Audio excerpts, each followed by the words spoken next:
Welcome to the Forex, and here we're looking at the US dollar and pretty much on track here with our original thoughts of further downside. And we're looking for, because we've had a little 5-wave structure through here, we're looking for a 3-wave counter trend. If the market moves down, this is group 2 here, if it falls out of a group 2 and finds it as a retested resistance, then that would be the key to be further downside here. We also need to be mindful that that this is a retest of this large number here, the 80. So it could, in its own little way, wiggle here and then move up through to here and then down. So any retest of the group 2 here, the 65, 72, and the 80 is what we'd be looking for there. But yeah, just clean this up a little bit while I'm here. But as far as it goes, we're looking for this to move down lower through here, and that also leaves this can also be a trigger too for this 79. 72 here's a retested resistance, and also the 65 here as a breakthrough of the 65 here is a trigger for being long on the euro as well. So looking at the euro here, we're looking at well, from this point here up for wave 1, back for wave 2 here, then a nice 3rd wave here in 5 waves, and we're looking for a 4th wave here. And we know 4th waves can get a bit move sideways and get a bit complicated and so forth. So they are a little bit tricky here. So it could get larger. The retracement level for this here, for the 38.2, is still lower here. So it is possible, like I said, with the US dollar as well, to edge a little higher before we see lower ground as well. And this can be the case for here. It could move back to this figure here before moving up through here. We can expect a move up through here to the 140. We can see that I suppose this is an extension here in the 3rd wave compared to this one here, but it's not a lot longer. So don't expect the 5th wave to be any longer than this particular 3rd wave here. Even look for a 60% extension here. So if we look at from this point here to 132 here, it may only move up to into the just above the 139.50 here, but support on the 50 here would get it to the 140 there. But that's what we're looking for up in this area through here. It's just that wave 4s can get a bit sideways and complicated. But look, buying any new highs here would probably do the trick. The Australian market is come back and retested the 90 here, so we'll have to call this a 5-wave structure up through here, even though it's quite messy through here. That being the case, then we'd be looking for an A wave here, a B wave, and a C wave. Now it can trade below the 90 here, but at the end of the day, if the 90 here becomes a retested resistance, and that would be moving down through here, then coming back and moving lower from that point there, or in your own way seeing that it can't get through there and failing through here, then we need to have a bearish bias in the market, because this 90 is the closest largest number and it's the line in the sand. And as we said when we arrived here, there's going to be swings across here, and sometimes we can get in a bit early, sometimes a bit late. It's just the way it is. But whatever comes from this 90 will be the next large trend. So, we need to keep having a go at it. And if it becomes the retested resistance, then we need to be on the short side of it. As simple as that. We just need it to play out, from this trend line through here. And this move down here does appear to be in 5 waves. So this structure down through here. So we can expect a bounce from the 90 here, coming back up and retesting supply in this sort of area through here. So we're still looking for a move as such, like this here. But at the end of the day, once this is matured here, then we'll see what side of the market it sits on. So just be careful about getting caught up in here.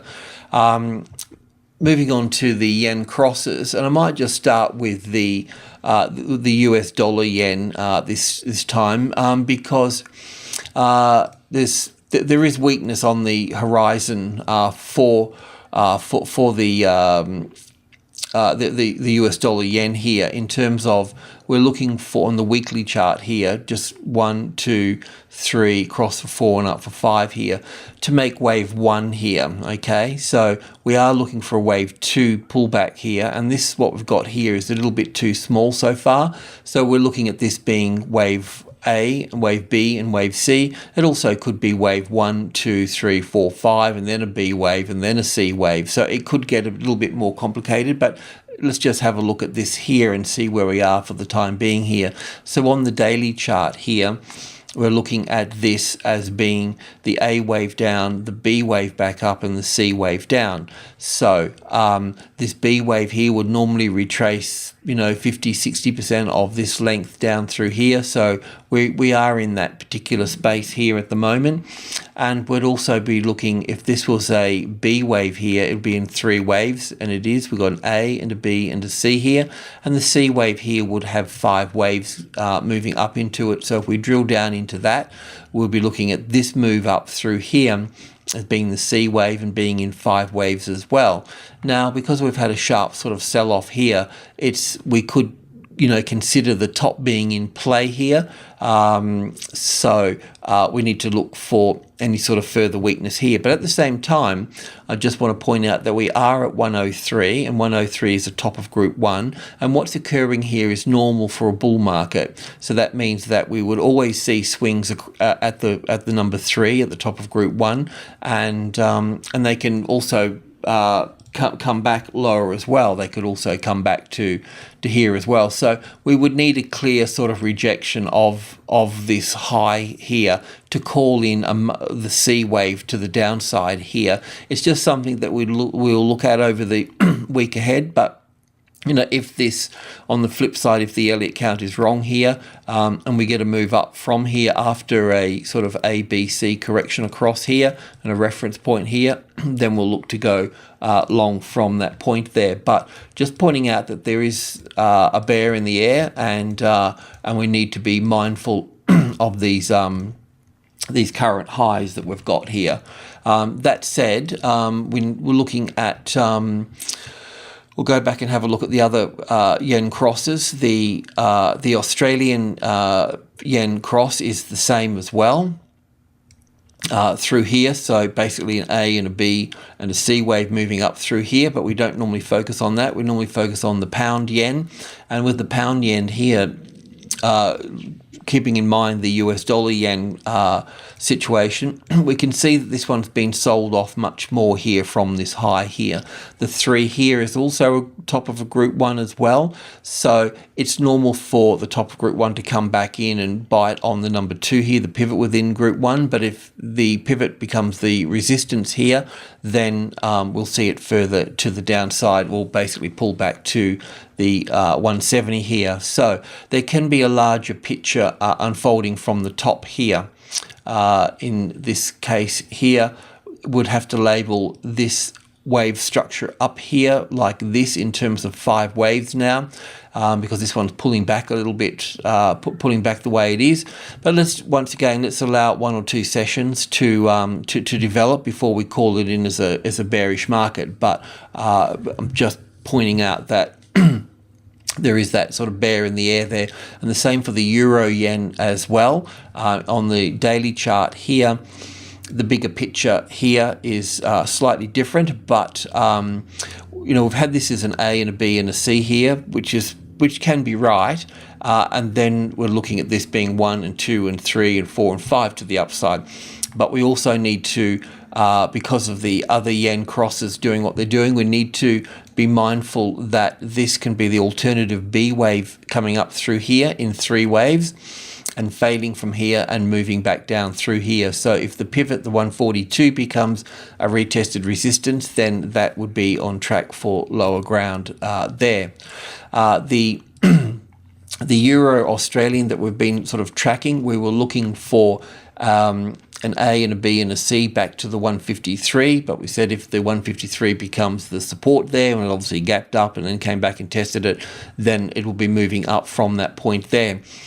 So the same thing again as well, the 61.8 retracement levels a bit below the 154 here, and we can see that the market was strong here and now it's sort of getting a bit tired here. So let's just, it's not worth going long because yes, it can move higher through here, but it is getting tighter through here. So let's just allow it to see how it develops across the 154 as resistance. Would be calling this in as the 5 waves down here for 1 and ABC back here for 2 here, and failing at the 154 here, and then we'll look to start shorting at 153.50 resistance or 72 as resistance from there as well. But as always, if support is found on here is such like this, we get an A and a B and a C across here, and then support develops on top of the 154, then we need to go long from that point there. So that's what we'll be looking for there. Otherwise, we're looking for a little move up through here, a retest here, and then failure at this point through here.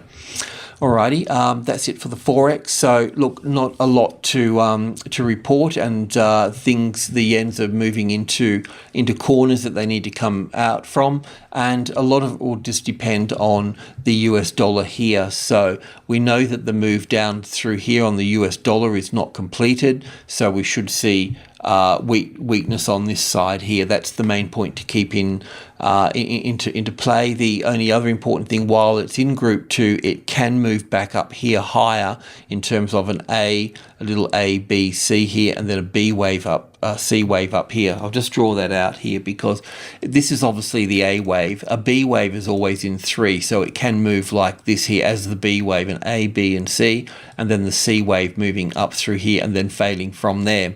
But if we get a clean sort of break through here and it looks strong here, then you know that it's on its way through here. Just need to sort of work that out a little bit as you go. All right, thanks for listening.